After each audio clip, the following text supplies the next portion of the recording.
Ignited Minds Tutorials has released an educational video series on the topic of gravitation for students of CBSE Class 9 and Maharashtra State Board Class 10 Science. The videos cover various concepts related to gravitation, including the law of universal gravitation, acceleration due to gravity, and the motion of objects in gravitational fields. The tutorials provide clear explanations and examples to help students understand the principles of gravitation and how it applies to everyday life. Students will also learn about the history of our understanding of gravitation, from the work of Isaac Newton to the modern discoveries in the field. The videos are designed to supplement the school curriculum and are a valuable resource for both teachers and students. They can be used for independent study, review, or to deepen understanding of the topic.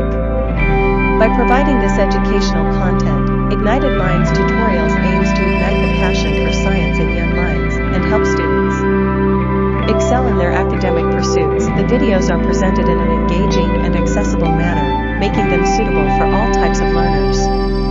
Overall, this series of videos on gravitation is an invaluable tool for secondary school students to build a strong foundation in physics and develop a deeper appreciation for the laws of the universe.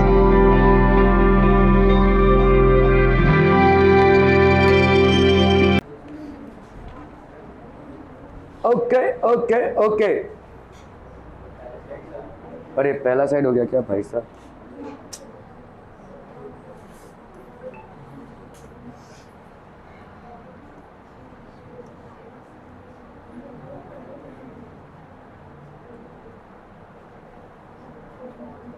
Calculate the force of gravitation between Earth and Sun, given that the mass of Earth is this much and of the Sun is this much. Mass of Earth और Sun दिया हुआ है आपको, ठीक है? The average distance between the two is this much. Average distance क्यों बोल रहे हैं हम? क्योंकि भाई साहब इलेप्टिकल ऑर्बिट है. देखो अर्थ जो घूम रहा है वो इलेप्टिकल ऑर्बिट है, तो एकदम कांस्टेंट रेडियस नहीं होगा. The radius will very. ठीक है, चलिए भाई साहब इसको कैलकुलेट करना है. फटाफट क्विक एवरीवन, जल्दी.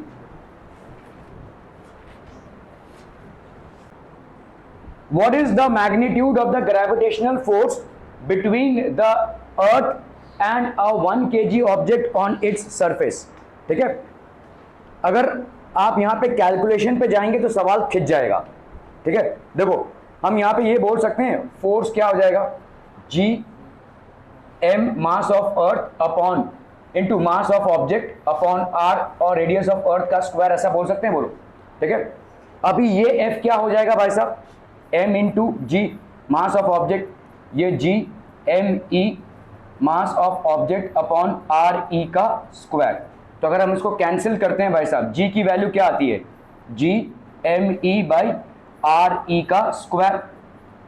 ठीक है, ओके. और इसकी वैल्यू कितनी होती है भाई साहब, 9.8 मीटर पर सेकेंड स्क्वायर. ठीक है, 9.8 मीटर पर. तो आपका फोर्स क्या हो जाएगा, इस पे लगता हुआ फोर्स कितना हो जाएगा, m इंटू जी मतलब 1 इंटू 9.8 मीटर पर सेकेंड स्क्वायर. 1 kg है तो ये हो गया कितना, 9.8 kg मीटर पर second square. That will be equal to 9.8 Newton.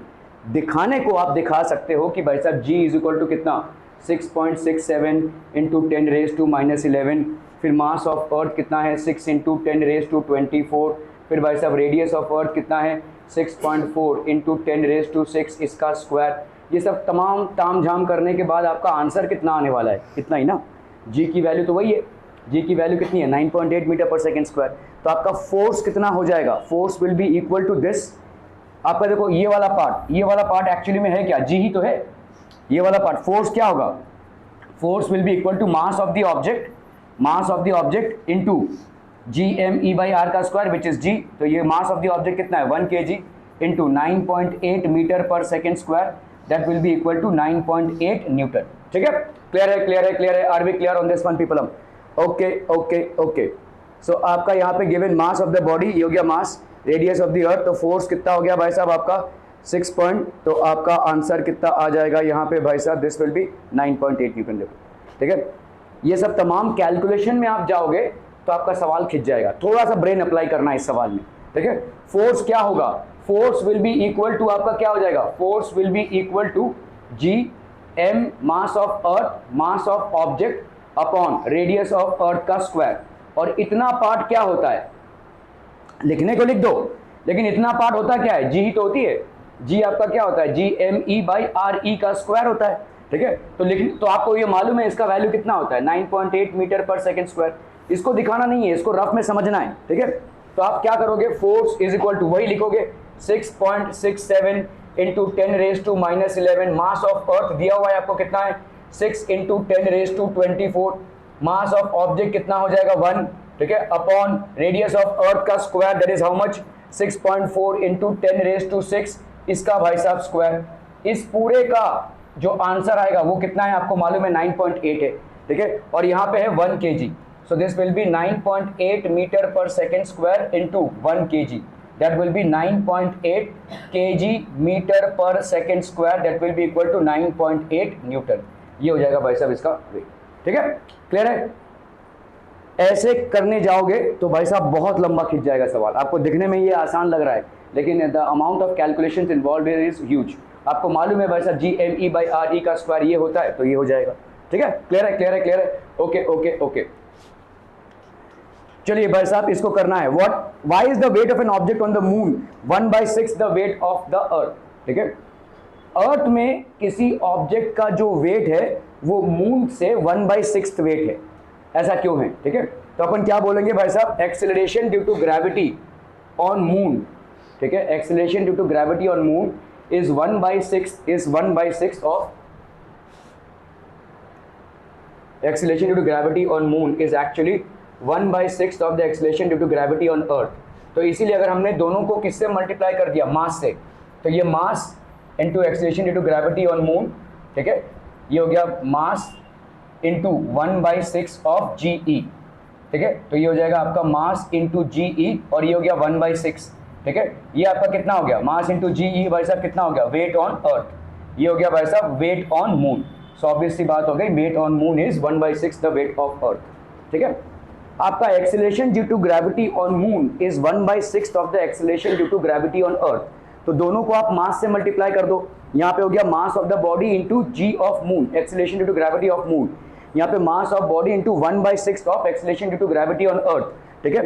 तो 1/6 mass on into acceleration due to gravity, ये mass into acceleration due to gravity क्या हो जाएगा, वेट ऑन अर्थ, और ये भाई साहब क्या हो जाएगा, weight on moon. Weight on moon is 1/6 of the weight on earth, ठीक है। इसीलिए कोई भी बॉडी का जो है आपका वेट क्या हो जाएगा, जो वेट अर्थ में है उसका 1/6 वेट ऑन मून हो जाएगा। तो weight of a body on moon is 1/6 of the weight of the body on earth, यही पूछा है भाई साहब आपका, ठीक है।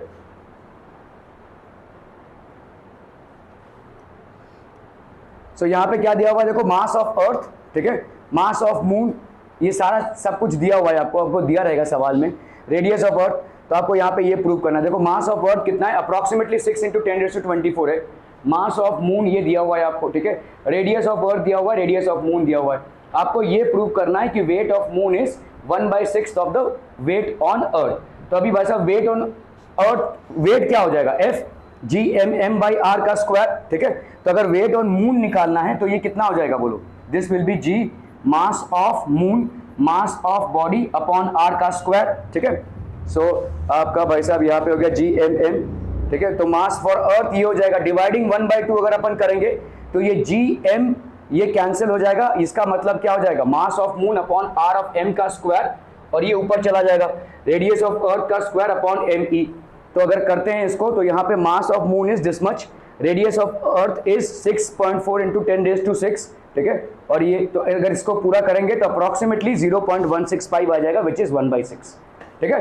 दैट विल बी 1/6, क्लियर है, okay okay okay.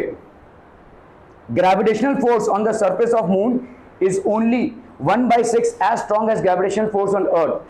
What is the weight of newtons of a 10 kg object on the moon and on the earth? चलिए ये बहुत आसान है, बहुत ही आसान। चलिए फटाफट फटाफट, क्विक क्विक क्विक एवरीवन।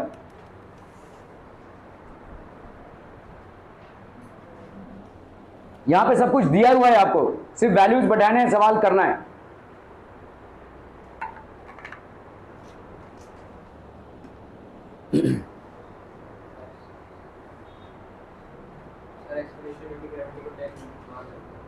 जरूरत भी नहीं है, जरूरत भी नहीं है कुछ मानने की, कुछ मानने की जरूरत भी नहीं है। 9.8 9 10 ऐसे ही सवाल हो जाएगा। आप बोलेंगे बस अब कि दिया नहीं है, एक्सीलरेशन ड्यू टू ग्रेविटी 9.8 है या 10, आपको वो वैल्यू की जरूरत है नहीं इस सवाल में। देखो gravitational force on the surface, तो यहाँ पे क्या दिया हुआ है पहले उसको देख लो। Gravitational force on the surface of the moon is 1/6 as strong as the gravitational force on earth. ठीक है, मतलब आप यहाँ पे क्या बोल सकते हो, force of gravity on moon is equal to 1/6 the force of gravity on earth. ठीक है, समझ में आ रहा है ये? Okay, what is the weight in newtons of a 10 kg object on moon and on earth. तो अगर समझ लो कोई बॉडी है जिसका मास m है, तो उसका मास m अर्थ पे भी रहेगा, उसका मास m मून पे भी रहेगा, क्योंकि मास आपका जो है वो एक यूनिवर्सल कांस्टेंट होता है। यहां पे अपन क्या करेंगे भाई साहब, g ऑफ m मतलब acceleration due to gravity at moon. ठीक है, ये हो गया आपका let's say mass of body, mass of body. ठीक है, मास ऑफ बॉडी, आपको मालूम है भाई साहब मास of body remains the same everywhere in the universe. It is basically what, the quantity of matter contained in a body. तो mass into यहाँ पे क्या हो जाएगा, g ऑफ दिस, और यहाँ पे 1/6 है कि नहीं, तो ये मास और ये मास कैंसिल हो गया। तो acceleration due to gravity at moon is equal to 1/6 the acceleration due to gravity on earth. क्या ये समझ में आ रहा है भाई साहब? ठीक है, तो हम यहाँ पे प्रूव कर सकते हैं acceleration due to gravity at moon is 1/6 of the acceleration due to gravity on earth. ठीक है, ओके। अभी अगर समझ लो 10 kg का मास है, ठीक है, यहाँ पे क्या दिया हुआ है, 10 kg का मास है, तो आपका भाई साहब यहाँ पे weight, what is the weight in newton, तो weight on earth, weight on earth क्या हो जाएगा बोलो, mgm। तो m की वैल्यू कितनी है भाई साहब, 10 kg। ठीक है, what is the weight in the newtons, तो लेट्स से अगर हमने 10 मीटर पर सेकंड स्क्वायर ले लिया, या 9.8 भी ले लेते हैं, चलिए। ठीक है, अगर हमने यहाँ पे भाई साहब 9.8 ले लिया, ठीक है, लेट्स से 9.8 मीटर पर सेकंड स्क्वायर, तो 1 ये हो गया आपका कितना, 98 kg मीटर पर second square, that gives you how much, 98 Newton. क्या ये समझ में आ रहा है, वेट ऑन अर्थ। ठीक है, इसी तरह से वेट ऑन मून कितना हो जाएगा, वेट ऑन मून ये भाई साहब कितना हो जाएगा बोलो, m into G of moon, that is how much, 10 into 1/6 the acceleration due to gravity on earth, है ना। तो ये हो गया आपका 10 into 1/6 acceleration due to gravity on earth कितना है, 9.8, तो 6 1 जा 6, यहाँ पे हो गया आपका कितना, 6 1 जा 6, 6 6 जा 36, 6 3 जा 18, अप्रॉक्सीमेटली इतना आ गया। तो ये हो गया आपका कितना, 16.30 न्यूटन, 16.30 न्यूटन। ठीक है, क्लियर है, mgm हो गया ये। आर बी क्लियर हो दिस? हाँ, 10 ले सकते हैं, लेकिन अगर आपको न्यूटन्स में देना है तो 98 भी लिखोगे तो फर्क क्या पड़ता है। ठीक है, okay. So mass of the object आपका 10 kg हो गया, तो वेट कितना हो जाएगा, तो वेट इज हाउ मच, यहाँ पे देखो 98 लिया हुआ है, 10 इंटू 9.8 हो गया 98, यहाँ पे कितना आ जाएगा भाई साहब, 16.33 न्यूटन्स। ठीक है, so the weight of the object of mass 10 kg on the moon is how much, 16.33 Newton's. ठीक है, ओके भाई साहब, यहाँ पे आपका ये सारे इक्वेशन ऑफ मोशन याद है, right. v is equal to you plus ji T, S is equal to U T plus half G T square. तो यहाँ पे आपके a की जगह पे क्या आ गया है, g आ गया है। ठीक है, और यहाँ पे भी a की जगह पे g आ गया है, यहाँ पे भी a की जगह पे g आ गया है। ठीक है, ओके। चलिए भाई साहब, यहाँ पे सवाल लिया हुआ है, a stone is allowed to fall from the top of a tower. तो भाई साहब ये किस टाइप का सवाल हो गया, यहाँ पे फ्री फॉल का सवाल हो गया। ठीक है, अलाउड टू फॉल मतलब होता है आपका फ्री फॉल। ठीक है, if a stone is allowed to fall, तो ये हो गया आपका free fall case. Free fall में भाई साहब क्या होता है बोलो, क्या क्या चीजें एकदम निर्धारित है फ्री फॉल में। इनिशियल वेलोसिटी u कितना हो जाएगा भाई साहब आपका 0, और एक्सेलरेशन क्या हो जाएगा, अरे 9.8 क्यों बोल रहे हो भाई साहब, g बोलो। ठीक है, दिस, ठीक है, क्लियर है। A stone is allowed to fall from the top of a tower which is 100 metres high. तो आप देखो भाई साहब क्या क्या गिवन है, गिवन आपका क्या है भाई साहब, s कितना है, 100 मीटर्स। ठीक है, ओके। चलिए भाई साहब, at the same time another stone is projected vertically upwards. एक स्टोन को अपन क्या कर रहे हैं भाई साहब, वर्टिकली अपवर्ड्स डाल रहे हैं। तो वर्टिकली अपवर्ड्स जब आप फेंकते हैं किसी चीज को, जब वर्टिकली अपवर्ड्स फेंकते हैं तो यहाँ पे फाइनल वेलोसिटी 0 होती है। ठीक है, vertically upwards from the ground. तो यहाँ पे दूसरे स्टोन की वैल्यू कितनी है भाई साहब, u 25 मीटर पर सेकेंड है। ठीक है, calculate when and where the two stones will meet. तो कहाँ पे ये दोनों स्टोन्स मीट करेंगे, that is what you have to calculate. तो आपका भाई साहब एक स्टोन नीचे आ रहा है और एक स्टोन भाई साहब ऊपर जा रहा है, ठीक है। Let's say they are meeting somewhere here, ठीक है। क्लियर है? दोनों के बीच में डिस्टेंस कितने का है भाई साहब? 100 मीटर्स का। दोनों के बीच में डिस्टेंस कितने का है भाई साहब? 100 मीटर्स का। आपको यहाँ पे ये कैलकुलेट करना है कि इनका मीटिंग पॉइंट कहाँ, ग्राउंड से कितने ऊपर होगा, how much will it be above the ground. One is getting dropped vertically, और इसको भाई साहब सिर्फ ऐसे फ्री फॉल है, और दूसरे को भाई साहब अपन ने ऊपर फेंका है। तो कितनी देर बाद और किस पॉइंट पे ये दोनों मिलेंगे, ये क्वेश्चन है। चलिए फटाफट, क्विक क्विक क्विक, आपको दिया हुआ है जिसको ऊपर फेंका गया है उसको कितने वेलोसिटी से ऊपर फेंका गया है? 25 मीटर पर सेकेंड से। और जिसको नीचे गिराया गया है उसको कितने वेलोसिटी से नीचे गिराया गया है? 0 से, ठीक है। क्लियर है? कहां पे ये मिलेंगे, वेयर विल दे मीट? चलिए फटाफट फटाफट, quick quick everyone.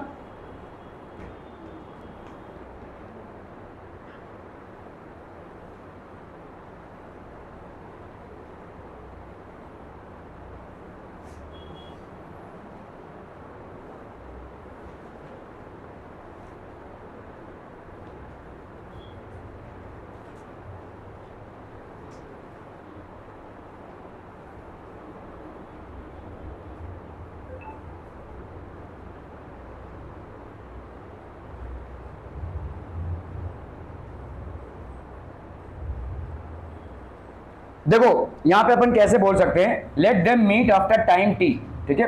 Late the two stones meet after time T, ठीक है। तो अपन यहां पे क्या बोलेंगे, distance covered by the first stone, मतलब जिसको गिराया गया है ऊपर से, ठीक है।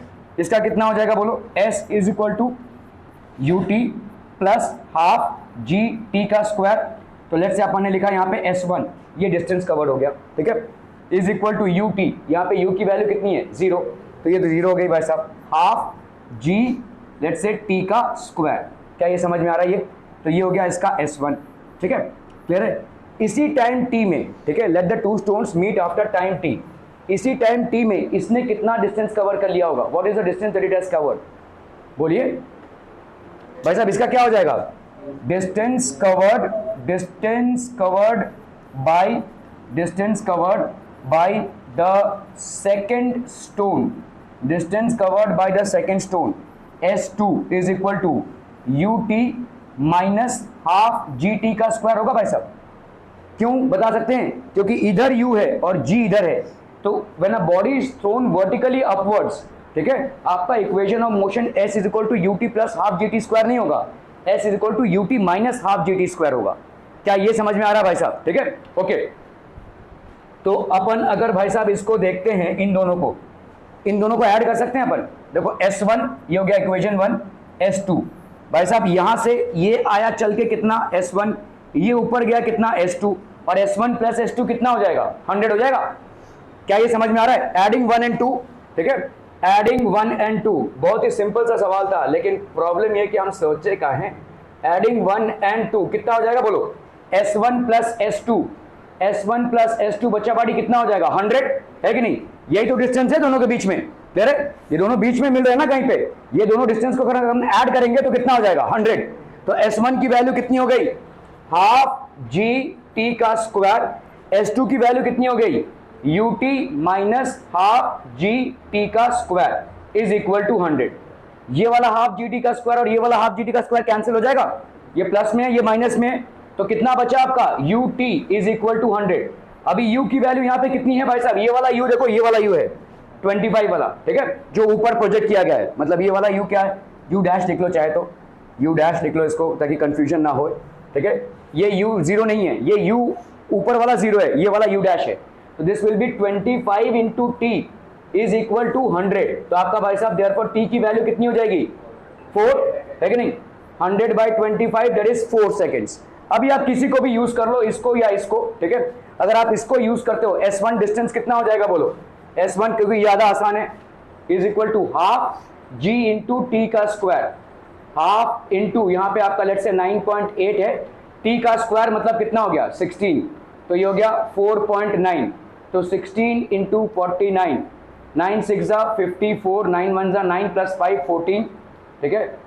यहाँ पे हो गया 6 4 24, 4 1 4 5 6, तो ये हो गया 4 8 7, ठीक है।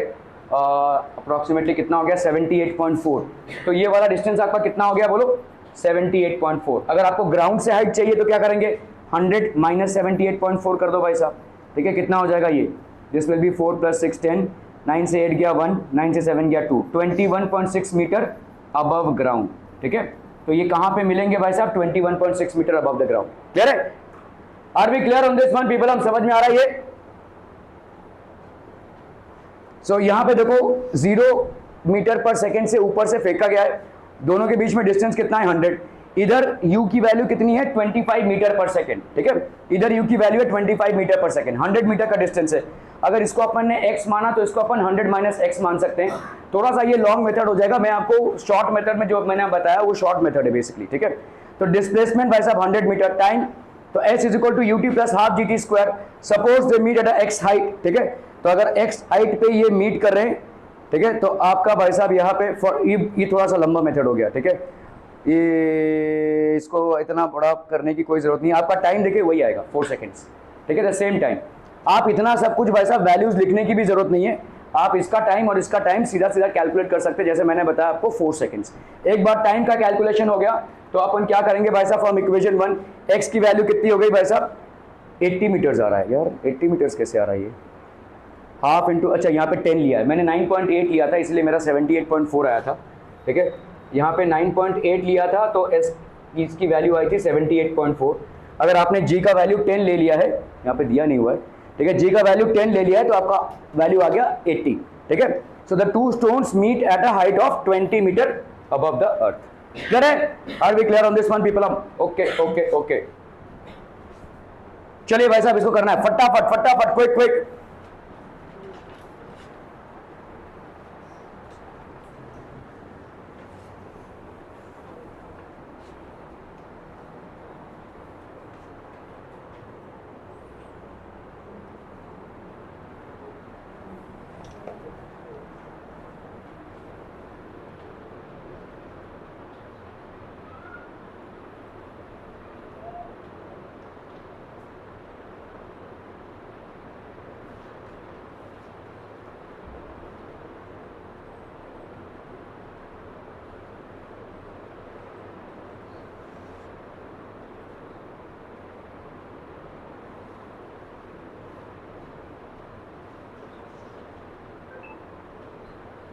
Done done done.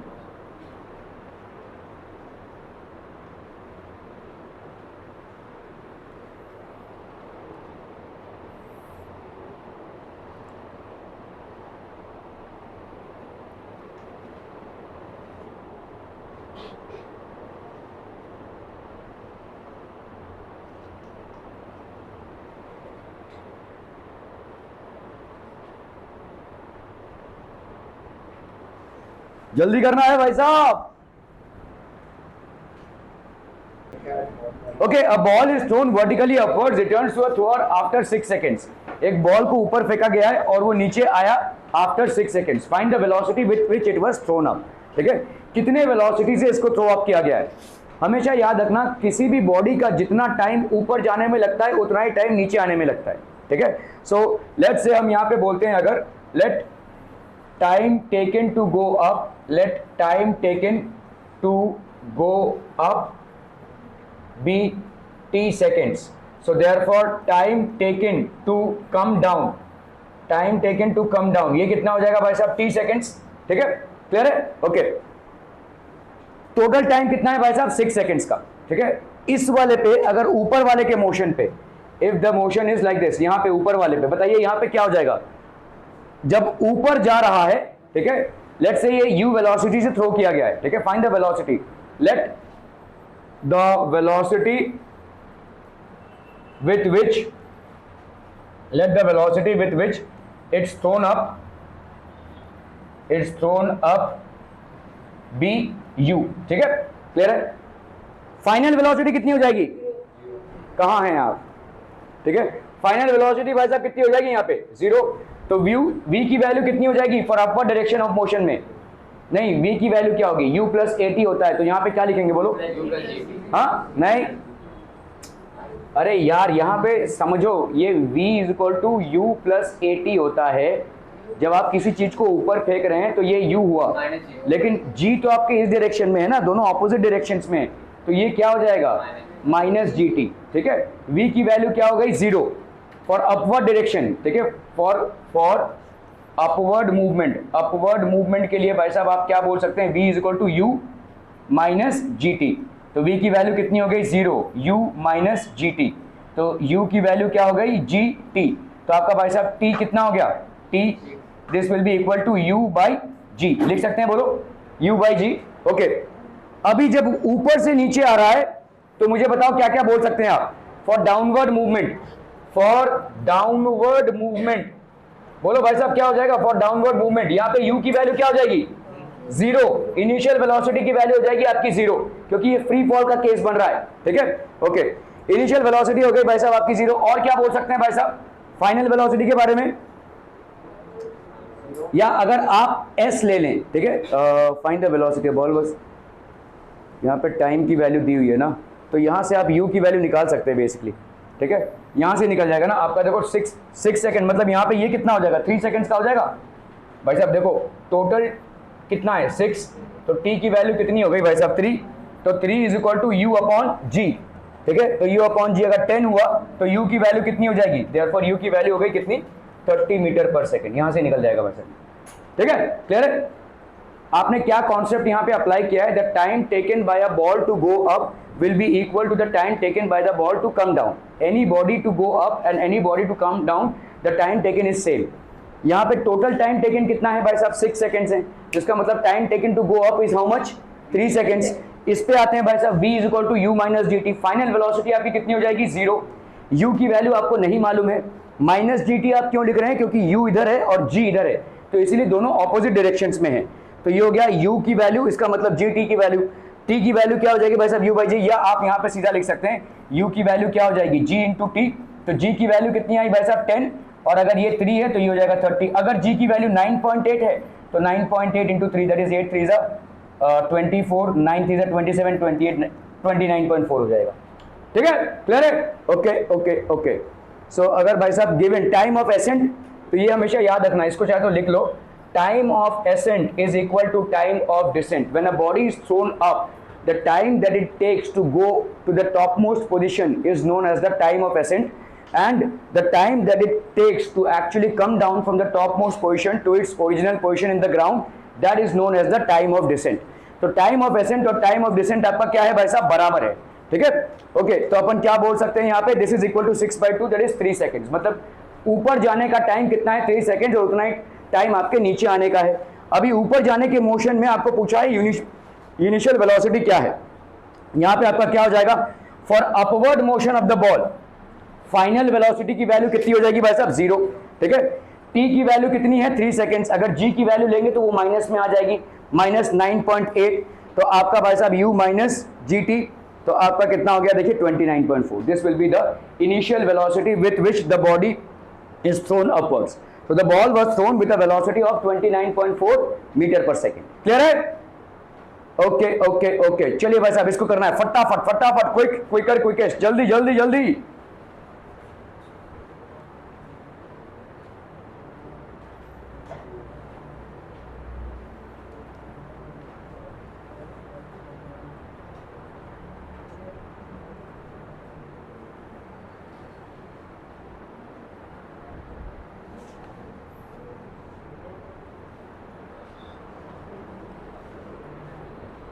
हाँ हाँ, तू भाई साहब सारा स्ट्रेचिंग इधर ही कर ले, बहुत बड़े स्पोर्ट्समैन हैं ये भाई साहब, क्रिकेट फुटबॉल स्विमिंग सब करके आ रहे हैं, इनको इनके बॉडी में बहुत पेन है ना, स्ट्रेचिंग करना बनता है इनका।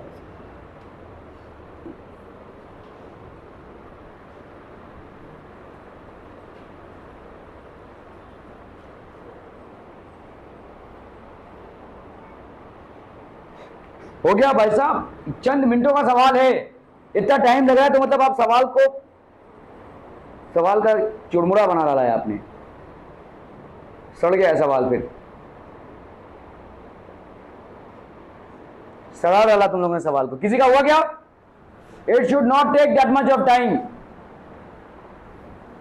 मैंने तो बोला भी नहीं कि सवाल को नोट डाउन करो, मैंने बोला सवाल को करो। अगर आप बोलेंगे अरे नोट तो करने दीजिए, तो नहीं भाई साहब, वो टाइम तो मैंने गिनती में लिया नहीं।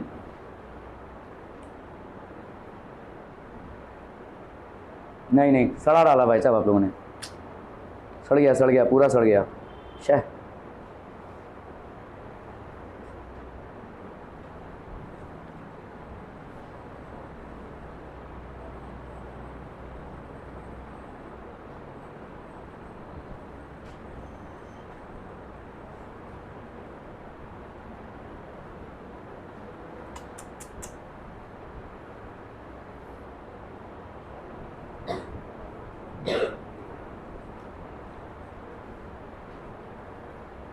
10th वालों के लिए ये 9th के लेवल का सवाल है, और 9th वालों के लिए जो चैप्टर आपने ऑलरेडी पढ़ लिया है मोशन, उस पर बेस्ड सवाल है।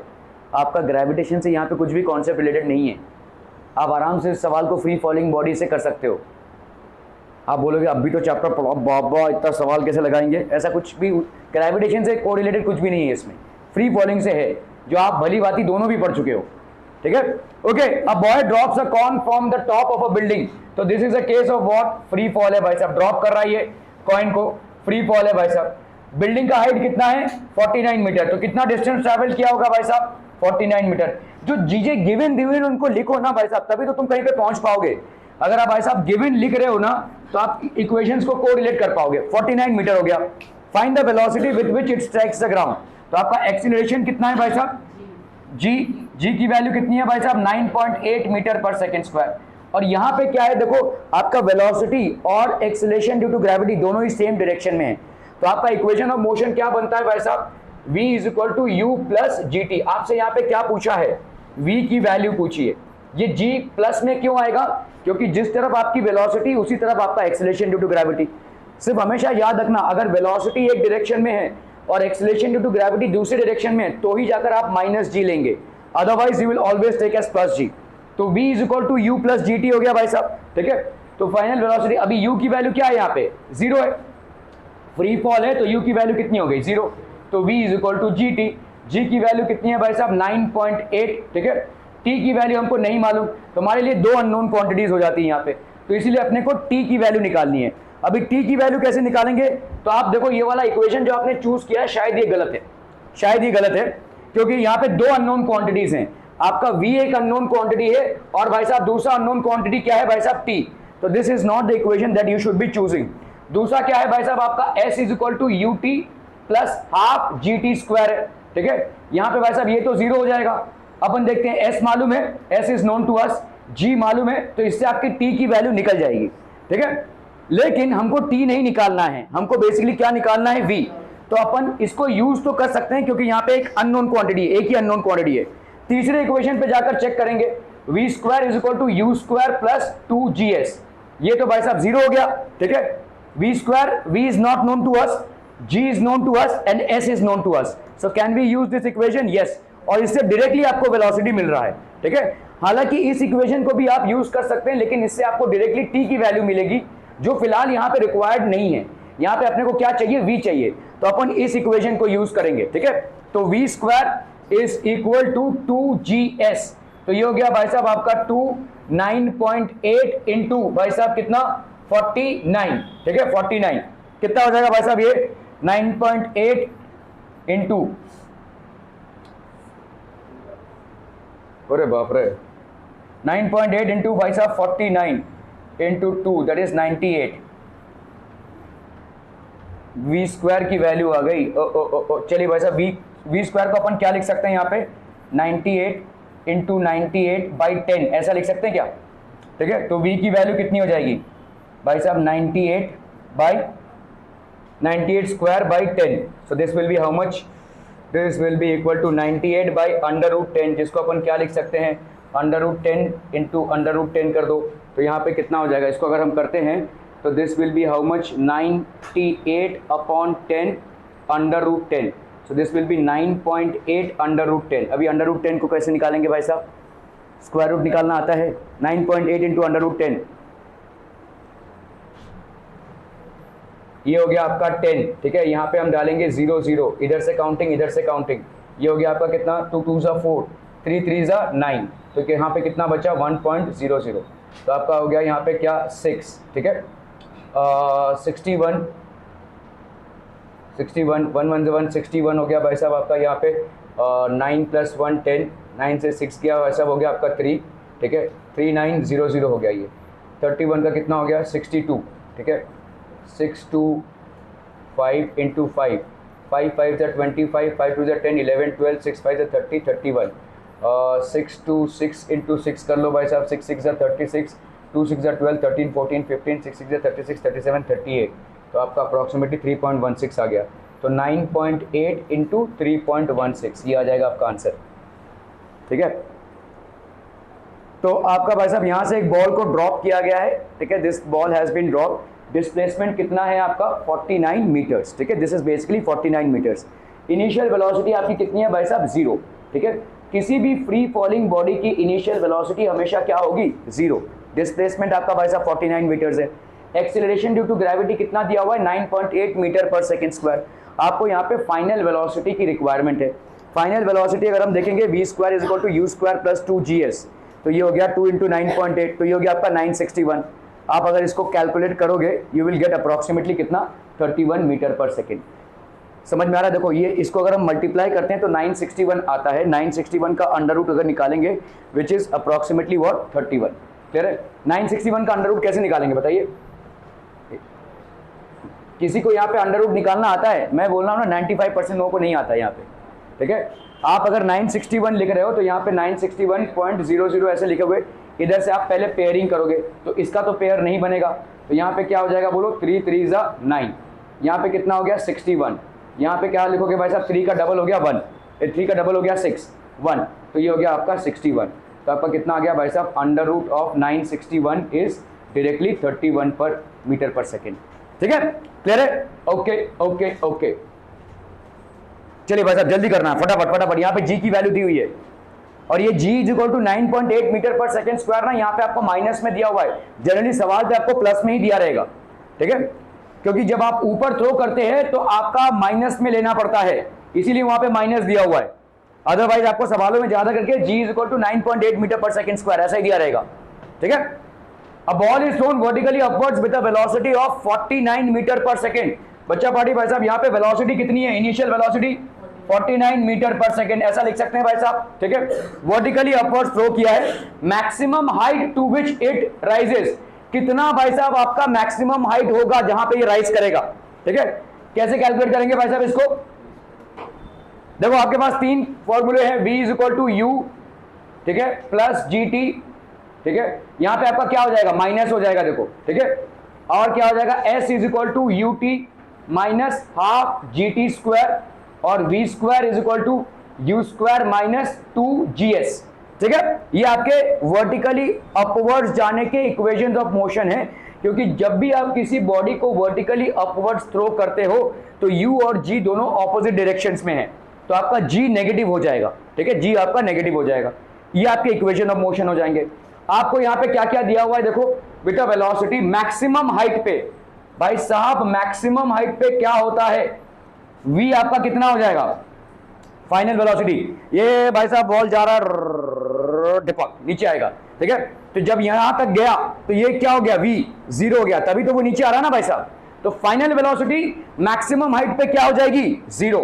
फाइनल वेलोसिटी मैक्सिमम हाइट पे क्या हो जाएगी भाई साहब 0, ठीक है। अभी आप देखो यहाँ पे आपको क्या निकालना है, maximum height to which it rises, तो s की वैल्यू निकालनी है। फटाफट से इन इक्वेशंस को देखते हैं भाई साहब, ठीक है।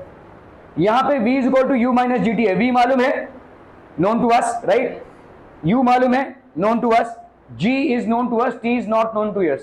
Can we use this equation? Yes we can, but we have to find what? हमको यहाँ पे फाइंड क्या करना है भाई साहब, s फाइंड करना है, t नहीं फाइंड करना है, ठीक है। चलिए दूसरे वाले इक्वेशन पे आते हैं। s की value, yes u known to us, yes s is not known to us और t is also not known to us, तो इसको अपन यूज नहीं कर सकते क्योंकि यहाँ पे 2 अननोन क्वांटिटीज हो गई हैं। v² = u² - 2gs, v is known to us, ठीक है, u is known to us, g is known to us, s is not known to us. Can we use this equation and directly find the value of s? Yes we can. Otherwise indirect method क्या होगा, कि भाई साहब पहले आप t का value find करें इस इक्वेशन को यूज करते हुए और फिर t की वैल्यू इसमें सब्स्टिट्यूट करें, ठीक है। ओके, सो बताइए भाई साहब यूजिंग इक्वेशन भाई साहब क्या हो जाएगा, v square is equal to u square minus 2gs, ठीक है। v स्क्वायर की वैल्यू कितनी हो गई भाई साहब यहाँ पे 0 का स्क्वायर, तो ये हो गया 0 का स्क्वायर। u स्क्वायर की वैल्यू कितनी हो जाएगी, u स्क्वायर की वैल्यू हो जाएगी भाई साहब 49 का square minus 2g that is 9.8 into s, ठीक है। तो आपका यहाँ पे हो गया भाई साहब कितना 49 का स्क्वायर, ठीक है, minus 2 that is 9.8 into s। तो आपका s का वैल्यू कितना हो गया माइनस 49 इंटू 49 और इधर कितना होगा बोलो माइनस 2 इंटू भाई साहब कितना हो गया 9.8, ठीक है। ये माइनस और ये माइनस भाई साहब आपका कैंसिल हो जाएगा, ठीक है। यहाँ पे कितना हो जाएगा 49 है और यहाँ पे 9.8 है, इसको भाई साहब इधर लिया तो ये हो गया कितना 0, ठीक है। 49 10 और ये हो गया 2 49 2 98 होता है, ठीक है। 2 आपका क्या हो गया 5 49 और यहाँ पे आपका भाई साहब कितना बचता है s, तो ये हो गया आपका 49 into 5/2 is equal to s। 9 5 45 5 4 20 24 245 by 2 is equal to s। तो देयरफॉर s की वैल्यू क्या हो जाएगी 12 2 24 2 4 s is equal to 122.5 metres, ठीक है। ये हो गया भाई साहब आपका s is equal to 122.5 metres, ठीक है। तो भाई साहब किसी बॉल को ऊपर थ्रो किया गया है, ठीक है, तो आपका भाई साहब इधर कितना हो गया, this will be equal to कितना, ठीक है 49 तो ये हो गया s की वैल्यू 122.5। ओके, अभी दूसरा सवाल देखो यहाँ पे क्या पूछा है, इट टेक्स, ठीक है, find the total time it takes to return to the surface of the earth. Total time find out करने की जरूरत भी नहीं है, एक साइड का टाइम फाइंड आउट कीजिए, दूसरे साइड का टाइम वही होगा और दोनों को ऐड कर दीजिए तो टोटल टाइम आ जाएगा। तो अपवर्ड मोशन के लिए भाई साहब v is equal to u minus g t है अपवर्ड मोशन के लिए, देखो, ठीक है।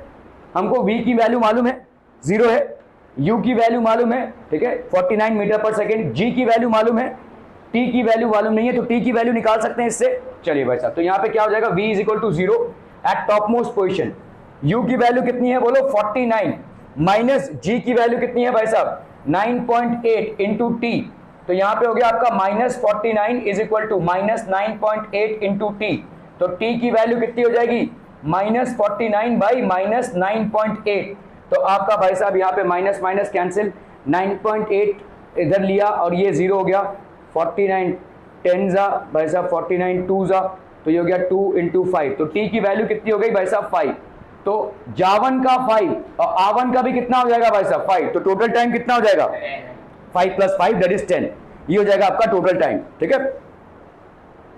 सो यहाँ पे कितना हो गया बोलो, ठीक है, this is equal to 5, time of ascent is equal to time of descent, ठीक है। So the total time here will be 2 into 5 that is 10 seconds, clear है। So the ball rises to a height of how much, दो चीजें निकालने को बोली थी भाई साहब, कितने हाइट तक ये पहुंचेगा, that is 122.5 and it takes 10 seconds to return to the surface.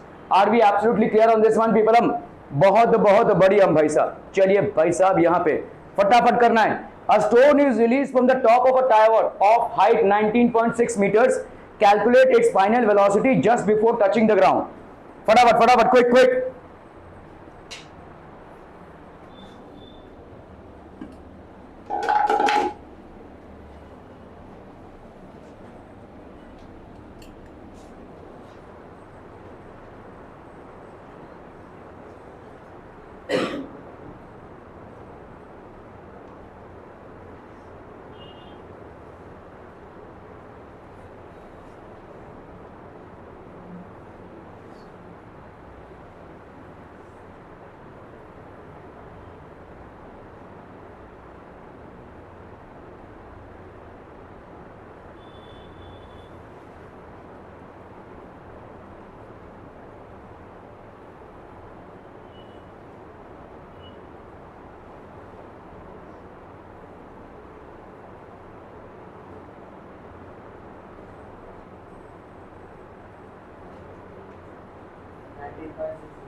Okay, सो यहाँ पे देखो एक स्टोन है जिसको रिलीज किया गया है, कहाँ से भाई साहब, एक हाइट से रिलीज किया गया है. This height is how much, 19.6 metres. A stone is release from the top of a tower. तो ऑब्वियसली यू की वैल्यू कितनी है भाई साहब, यहाँ पे 0 है. ठीक है, आपको यहाँ पे पूछा है कि भाई साहब v की वैल्यू क्या हो जाएगी. तो इक्वेशन क्या बन जाएगा बोलो, v is equal to you plus ji t, है ना. s is equal to U T plus half G T का स्क्वायर, और v square is equal to u square plus 2gs.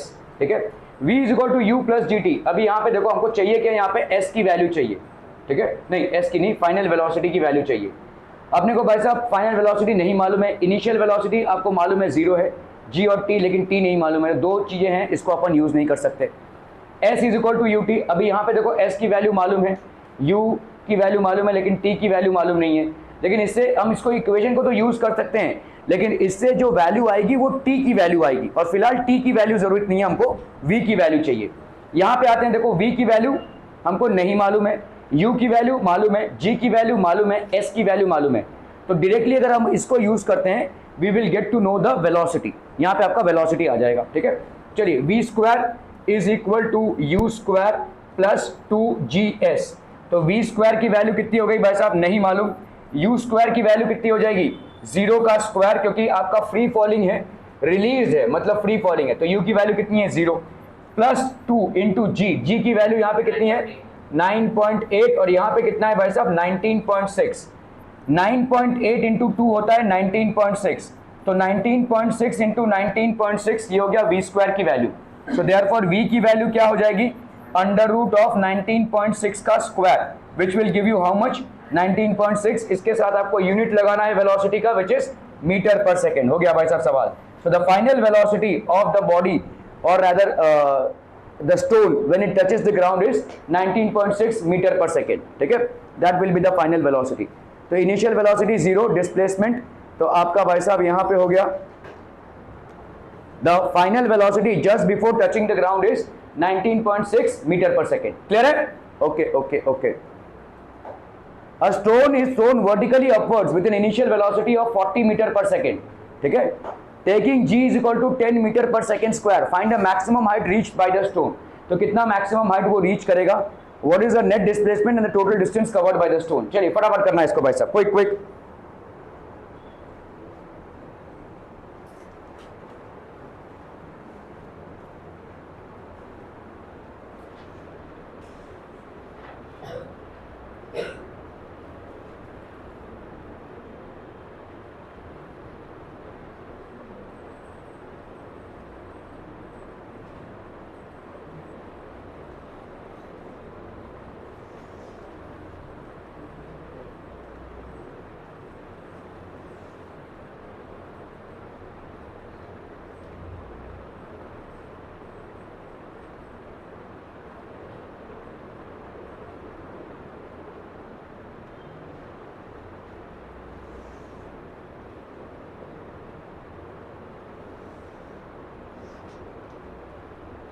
Done. Stone is thrown vertically upwards with an initial velocity. एक stone को भाई साहब vertically upwards फेंका जा रहा है, इसका इनिशियल वेलोसिटी कितना है, 40 मीटर पर सेकेंड. यहाँ पे g की वैल्यू कितनी है भाई साहब, 10 मीटर पर सेकेंड का square. Find the maximum height reach by the stone. कितने मैक्सिमम हाइट पे भाई साहब ये रीच करेगा. ठीक है, that is what the question is all about. ठीक है, तो आपका भाई साहब यहाँ पे v is equal to u, यहाँ पे क्या हो जाएगा, माइनस जी टी हो जाएगा ये. ठीक है, s is equal to U T minus half G T का स्क्वायर, और v square is equal to u square minus 2gs. ठीक है, क्लियर है. अभी आपको यहाँ पे देखो फाइनल वेलोसिटी मालूम है, फाइनल वेलोसिटी कितना है, 0 हो जाएगा, है ना. तो this is known to us, this is known to us, g is known to us, t is not known to us. लेकिन फिलहाल इसकी जरूरत नहीं है, क्योंकि यहाँ पे आपसे पूछा क्या है, what is the net displacement, मतलब s की वैल्यू पूछिए. ठीक है, s आपको यहाँ पे भाई साहब नहीं मालूम है. ठीक है, u मालूम है. ठीक है, और भाई साहब आपका t नहीं मालूम है. ठीक है, g आपको मालूम है, t नहीं मालूम है. तो आपको भाई साहब यहाँ पे दो अननोन केसेस हैं, हम इसको यूज नहीं कर सकते हैं. v square is equal to u square minus 2gs. This is known to us, this is known to us, g is known to us, और भाई साहब आपका भाई साहब यहाँ पे s क्या हो जाएगा, this is not known to us. है कि नहीं, क्लियर है, ओके. तो v square is equal to u square minus 2gs, ठीक है। तो आपका भाई साहब यहाँ पे क्या हो जाएगा, वी स्क्वायर आपका कितना है, 0 है, ठीक है। 0 square is equal to u का स्क्वायर, यू स्क्वायर कितना है भाई साहब आपका 40 का स्क्वायर माइनस 2 इंटू जी आपको यहाँ पे दिया हुआ 10 ले लीजिए, ठीक है। एस की वैल्यू आपको निकालनी है, इसको आपने इधर किया तो कितना हो जाएगा बोलो, ये हो जाएगा minus 1600 is equal to minus 2 into 10 into s. So s की वैल्यू कितनी हो जाएगी, माइनस 1600 अपॉन माइनस 2 इंटू 10, ये कैंसिल ये माइनस कैंसिल 80, तो एस की वैल्यू कितनी हो गई भाई साहब 80 मीटर्स। क्या ये समझ में आ रहा है भाई साहब, एस की वैल्यू कितनी हो गई 80 metres. What is the net displacement and the total distance, okay. अभी देखो अ बॉडी इज थ्रोन, तो नेट डिस्प्लेसमेंट कितना हो गया आपका 80 और total distance covered by the stone कितना हो जाएगा 80 प्लस 80 60, 160 हो जाएगा, ठीक है। अगर टोटल डिस्प्लेसमेंट पूछे तो कितना हो जाएगा, नहीं 0 हो जाएगा, स्टार्टिंग पॉइंट और एंड पॉइंट सेम हो जाएगा, तो टोटल डिस्प्लेसमेंट आपका 0 हो जाएगा। नेट डिस्प्लेसमेंट यहाँ पे मतलब ऊपर से नीचे से ऊपर तक भाई साहब कितने पे गया है वो, ठीक है, ओके। तो आपका भाई साहब यहाँ पे मैक्सिमम हाइट पूछा है वी स्क्वायर, इसको अगर अपन यूज कर रहे हैं तो कितना आ गया 80, तो total distance travelled is how much, s plus s that is 160 metre, और नेट डिस्प्लेसमेंट आपका कितना हो गया भाई साहब, देखो यहाँ पे एस की वैल्यू 80 मीटर्स आई है, लेकिन नेट डिस्प्लेसमेंट कितना हो जाएगा 0, जो उसका स्टार्टिंग पॉइंट है वही उसका एंड पॉइंट है, ठीक है। So net displacement will be 0। क्या हो गया वैसे,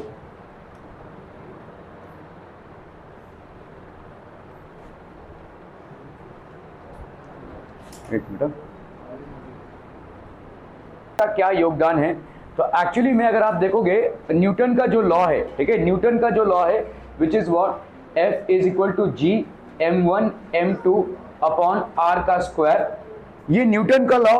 अभी साइंटिफिक कम्युनिटी में ये क्वेश्चन है कि क्या न्यूटन ने ही ग्रेविटेशन के बारे में सब कुछ बोला है, या इसके पहले भी कोई किसी साइंटिस्ट ने खोजबीन करने की कोशिश की है और वो किसी कंक्लूजन पे पहुंचे हैं।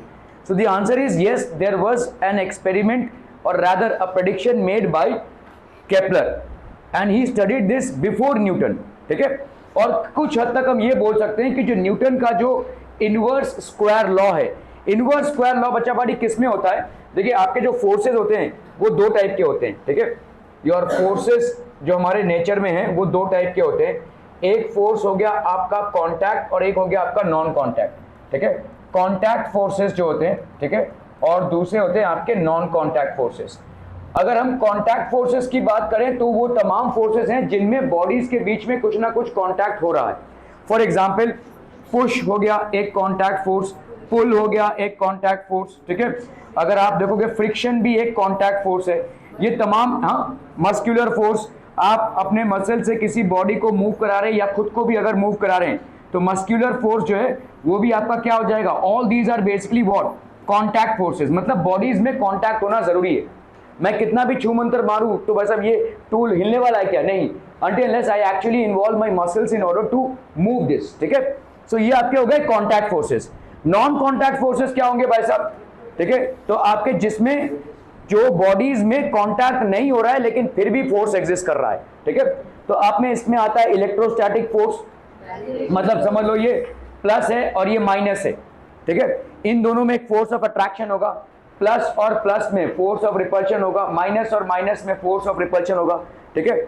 मैग्नेटिक फोर्स, 2 मैग्नेट्स हैं भाई साहब, ठीक है, 2 मैग्नेट्स हैं भाई साहब, आपका समझ लो एक नॉर्थ है और एक साउथ है तो इसमें अट्रैक्शन होगा। अगर नॉर्थ और नॉर्थ दोनों सामने आ गया तो भाई साहब क्या हो जाएगा, रिपल्शन। साउथ और साउथ दोनों में आ गया तो रिपल्शन हो जाएगा भाई साहब, मैग्नेटिक फोर्स हो गया। दूसरा क्या है भाई साहब आपका न्यूक्लियर फोर्स। न्यूक्लियर फोर्स जो एटम के अंदर होता है, और आपका होता है ग्रेविटेशनल फोर्स। ये जो तमाम नॉन कॉन्टैक्ट फोर्सेस हैं इनमें एक चीज लगता है, वो है ये कि फोर्स इज डायरेक्टली और rather inversely proportional to r square, ठीक है। फोर्स आपका किसका प्रोपोर्शनल होगा, आर स्क्वायर के बीच में। मतलब आर जो है वो क्या है, r is basically the distance between the 2 bodies. अभी यहाँ पे चार्जेस के बीच में डिस्टेंस हो सकता है, मासेस के बीच में डिस्टेंस हो सकता है। This is called inverse square law. जितने भी आपके नॉन कॉन्टैक्ट फोर्सेस होते हैं वो इनवर्स स्क्वायर लॉ को मानते हैं, ठीक है। और ये इनवर्स स्क्वायर लॉ, क्योंकि देखो अगर आप ग्रेविटेशनल फोर्स जो आप पढ़ चुके हो वो क्या है आपका, F is equal to G m1 m2 upon r का स्क्वायर। अभी g क्या है, यूनिवर्सल ग्रेविटेशनल कांस्टेंट है। m क्या है, मास। m2 क्या है, ये भी मास है, दोनों भी कांस्टेंट है। ठीक है, तो अपन क्या लिख सकते हैं, अगर प्रोपोर्शनैलिटी में देखेंगे तो f is inversely proportional to r का स्क्वायर। मतलब r अगर बढ़ेगा तो f घटेगा या उल्टा। ठीक है, क्लियर है, r अगर कम होगा तो f बढ़ेगा। ठीक है, तो ये आपका inverse square law. Where is this coming from, तो this is coming from basically Kepler. तो Johannes Kepler was a 16th century astronomer. ये न्यूटन के पहले हुए थे, काफी पहले। न्यूटन 18th सेंचुरी के थे, ये 16th सेंचुरी के थे। Who established 3 laws which govern the motion of planets around the sun. अभी इन्होंने 3 लॉ दिए थे और इस लॉ के बिना पर इनके ऑब्जर्वेशंस थे। So all these laws were basically on the movement of planets around the sun. All these laws are based on the movement of planets around the sun. ठीक है, these are known as Kepler's laws. These are known as Kepler's laws of planetary motion.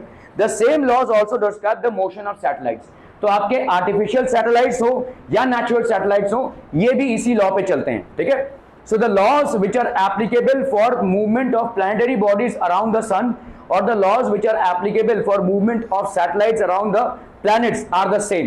ठीक है, okay, so this was basically the scientists who gave the laws. okay, यहाँ पे भाई साहब क्या है, देखो पहला लॉ क्या है, what is the first law, कि भाई साहब कोई भी प्लैनेट जो ऑर्बिट पे मूव कर रहा है वो एक परफेक्ट सर्कुलर ऑर्बिट नहीं है, it is an elliptical orbit. ये भाई साहब एक परफेक्ट ऐसा स्फीयर वाला या सर्कल वाला ऑर्बिट नहीं है, ये ऐसा भाई साहब चपटा हुआ ऑर्बिट है। This is basically an elliptical orbit. Clear है, okay. So Kepler's law states that the planets move in elliptical orbits around the sun. So they will move in elliptical orbits. आपका भाई साहब यहाँ पे इलिप्टिकल ऑर्बिट्स होगा। ठीक है, okay, with the sun at one of the 2 foci. तो अगर क्योंकि इलिप्टिकल ऑर्बिट्स है तो इसीलिए इसके 2 सेंटर्स हो जाएंगे। You can actually compare it to भाई साहब यहाँ पे एक सर्कल ये बन रहा है और ये एक सर्कल बन रहा है, तो इसका भाई साहब 2 सेंटर्स हो गए। So that's how we can basically compare. ठीक है, सो इलिप्टिकल ऑर्बिट्स में आप ये मान सकते हैं कि it can be considered to be made up of 2 circles and these 2 circles will have 2 centres. These 2 centres are known as foci. ठीक है, these are known as foci और फोकस। तो जब कोई प्लैनेट किसी सन के बाजू में जब घूम रहा है, ठीक है, when a planet is basically moving around the sun happens to be in either of the 2 foci. या तो इस फोकाई पे होगा या तो इस फोकाई पे होगा। क्लियर है, okay. So that was the first thing that Kepler gave. The planets move in elliptical orbits around the sun with the sun as at one of the 2 foci of the elliptical orbit. तो भाई साहब ये किसी एक foci पे रहेगा, at one of the 2 foci of the elliptical orbit. The planets move in elliptical orbits around the sun with the sun at one of the 2 foci of the elliptical orbit. This law means that the orbit or path of a planet around the sun is an ellipse. ये आपका भाई साहब क्या है, ellipse है।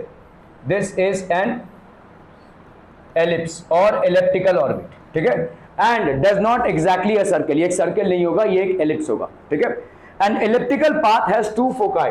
तो elliptical path के भाई साहब 2 फोकाई होते हैं। ठीक है, and the sun is at one of the 2 foci. Sun भाई साहब कोई एक फोकाई पे होगा। ठीक है, okay, this is known as the focus. तो सन किसी फोकाई पे होगा, इसको अपन क्या बोलेंगे, this is known as the focus. ठीक है, okay, so this is known.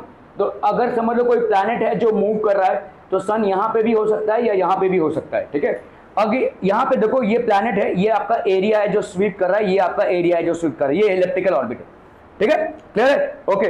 ये हो गया आपका पहला लॉ केपलर का। व्हेन द प्लैनेट और basically satellite is moving around the parent planet, और when a planet is moving around the sun, it is actually moving in an elliptical orbit and not a perfect circular orbit, and the sun or the planet happens to be at one of the foci.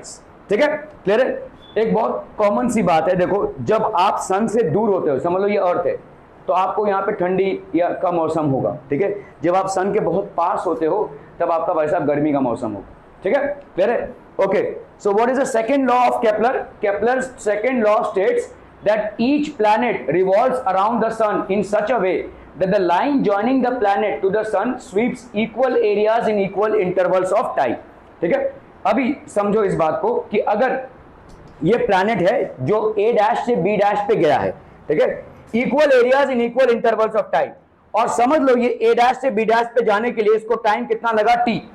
ठीक है, तो यहां पे ए से B पे जाने के लिए आपका टाइम लगा टी, समझो यहां पे जब वो है तो ए से बी पे जो टाइम लगा वही ए से बी पे टाइम लगेगा, ठीक है। तो आपका ये वाला एरिया और ये वाला एरिया बराबर होगा, ठीक है। देखो फिर से सुनो, each planet revolves around the sun, revolve तो हो ही रहा है भाई साहब, that the line joining the planet to the sun sweeps over equal areas in equal intervals of time, equal areas in equal intervals of time. देखो इसको ऐसे समझ लो, आपका ये एक ट्राइंगल है, half into base into height इसका area हो जाएगा, और इसका भाई साहब half into base into height, ठीक है। किसका हाइट ज्यादा है भाई साहब? इसका हाइट ज्यादा, ठीक है। अगर ये इक्वल एरियाज है, ध्यान दो, ठीक है, अगर ये इक्वल एरियाज है तो इसका बेस कम हो जाएगा, इसका भाई साहब हाइट कम तो इसका बेस ज्यादा। अगर इक्वल एरियाज है तो हम ऐसा लिख सकते हैं कि नहीं भाई साहब, हाफ, लेट्स से यहां पे अपने इसको सी रख दिया, ठीक है, half into base that is A B into height that is let's say X C रख दिया हमने, और यहाँ पे वाई सी रख दिया, ठीक है। X C is equal to half into base that is A dash B dash, ठीक है, A dash B dash into Y C, ठीक है। ये हाफ और हाफ तो कैंसिल हो जाएगा क्योंकि टाइम सेम है तो इक्वल एरियाज है, ठीक है, टाइम सेम है तो इक्वल एरियाज है। अगर ऐसा है जैसे इस तरह से है, देखो यहाँ पे 2 इंटू 4 है, इसको अपन 4 इंटू 2 लिख सकते हैं। तो अगर इस 2 को हमने बढ़ाया है तो ऑब्वियस सी बात है ये 4 भाई साहब कम हो जाएगा।